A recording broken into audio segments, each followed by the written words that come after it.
कहते हैं सौ मूढ़ कौन कांचनं त्यक्त्वा लोष्टं गृह्णाति सुव्रत ज्ञान शौचम परित्यज्य वह ये यु रमते नर स मूढ़ वही मूढ़ है, वही अज्ञानी है। तो ये जो अभी हमारी स्थिति है, अंधकार में हम लोग जब तक हैं तब तक ये सब होता रहेगा। और अंधकार को पार करना है तो वही दृष्टि योग की साधना करिए। जो दृष्टि योग की साधना है वो दृष्टि योग की जो साधना करेंगे अंधकार उसका खत्म हो जाता है। अंधकार खत्म हुआ, अब बस अंधकार खत्म, प्रकाश में गए, अब हम हो गए ज्ञानी। अब कितना भी विषय का बयार चले अब उसमें हम जाने वाले नहीं हैं। जैसे बचपन में उसमें पढ़ता था मन, अब जो बचपन में करते थे वो हम करेंगे, अब नहीं करेंगे, अब नहीं करेंगे। यही है, अंधकार में जब तक हम हैं तब तक हम अज्ञानी हैं, मूढ़ बने हुए हैं। इसलिए प्रयास करना चाहिए हमारे भीतर प्रकाश हो, हम ज्ञानी बने।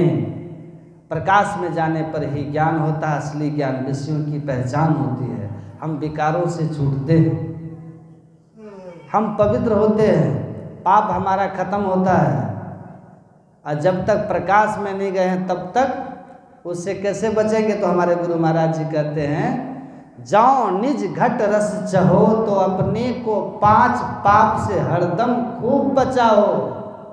है एक झूठ नशा है दूसर, तीसर नारी पर के हो, और चौथी चोरी, पंचम हिंसा, दिल से इन्हें अलगा हो। अब मैं ही जो इनसे सहज ही बचन चाहो। देखिए यही बात है, अगर इनसे बचना चाहते हो तो गुरु पद टहल कमाओ। गुरु महाराज के चरणों का टहल करिए, सतगुरु चरण टहल नित करिए, नर्तन के फल गा रहे थे ना लक्ष्मी जी, यही है, टहल करिए, चरण टहल। चरण टहल का मतलब क्या है? गुरु महाराज की सेवा कीजिए। गुरु महाराज की सेवा क्या है? अभी देखते हैं गुरु महाराज का सत्संग यहाँ हो रहा है, गुरु महाराज का ध्यान हो रहा है इसमें हमारे बहुत ऐसे लोग हैं, हमारे अवधेश बाबू हैं, कितने हैं, मणि कौन बाबा लोग हैं, कुछ कमली बाबा हैं, कई लोग साधक हैं जो यहाँ लगे हुए हैं रात दिन।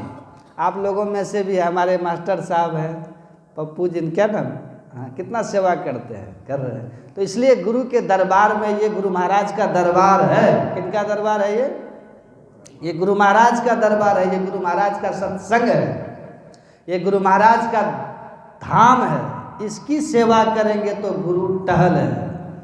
और हमें बड़ी विनम्रता से एक बात आप लोगों को कह देता हूँ, यहाँ जब भी आइए तो अतिथि बन करके कोई मत आइएगा, अतिथि मत बनिएगा। यहाँ ये मत कहिएगा कि हमको खिलाएगा तो हम खाएंगे, हमको देगा तो हम खाएंगे, हमको बैठाएगा तो हम बैठेंगे। नहीं, आप खुद बैठिए और दूसरों को भी बैठाइए। समझिए हमारे गुरु महाराज का घर है। देखिए भोजन नीचे बन रहा है तो चले जाइए, थोड़ा सहयोग कर दीजिए। ये मत समझिए कि हम अतिथि केवल खाने के लिए आए, नहीं, भोजन तो आप कीजिएगा ही, लेकिन थोड़ा सा भाव को बदल दीजिए, भाव को बदलिए, सेवा कीजिए। कहीं पर कोई गंदगी दिख जाए झाड़ू लगा दीजिए, कहीं पर कोई अभाव दिखे उसको पूरा करिए, कहीं कोई कमी दिखे उसको दूर कर दीजिए। सेवा का भाव रखिए, सेवक का भाव रखिए। गुरु की भक्ति और साधु की सेवा बिनु नहीं कछू पाई हो। आप देखिएगा बहुत चमत्कार जीवन में होने लगेगा। अरे हम लोग क्या है, अर्जुन देव जी का नाम आप लोग सुने?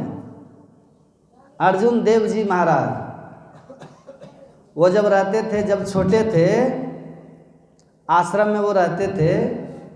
अब अर्जुन देव जी महाराज भावी गुरु होने वाले हैं, आश्रम में रहते थे, सबका बर्तन वो साफ करते थे।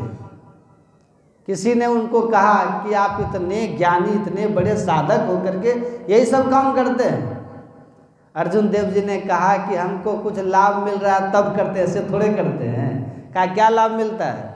उन्होंने कहा हम गुरु महाराज का काला काला बर्तन साफ कर रहे हैं, और गुरु महाराज हमारे भीतर के काला काला अंतःकरण को साफ करते हैं। ये कितनी बड़ी बात है, कल्पना कीजिए। ऐसा भाव रहना चाहिए, सेवा का भाव। सेवा का भाव रखिए हमेशा। हम गुरु महाराज की सेवा कर रहे हैं। ज्ञानी जेल सिंह का नाम आप लोग सुने? गुरुद्वारा जाते थे, जो लोग आते थे ना बाहर से, उसका जूता साफ करते थे वो। ज्ञानी जेल सिंह की बात जाने दीजिए। भगवान कृष्ण का नाम सुने कि नहीं? क्या करते थे भगवान? भोज होता था तो सबका पत्ता उठाते थे भगवान कृष्ण। कहिए आप हम भगवान से भी बड़े हैं क्या? हैं?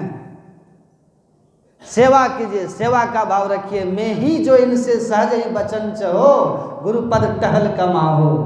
आप यहाँ दुल्हा दुल्हन की तरह मत रहिएगा, बड़े बाबू बन करके मत रहिएगा, सेवक बन करके रहिए, सेविका बन करके रहिए। यहाँ जो सेवा हाथ लग जाए उसको कर दीजिए। आप सेवा कीजिएगा यहाँ और गुरु महाराज आपकी सफाई करेंगे भीतर।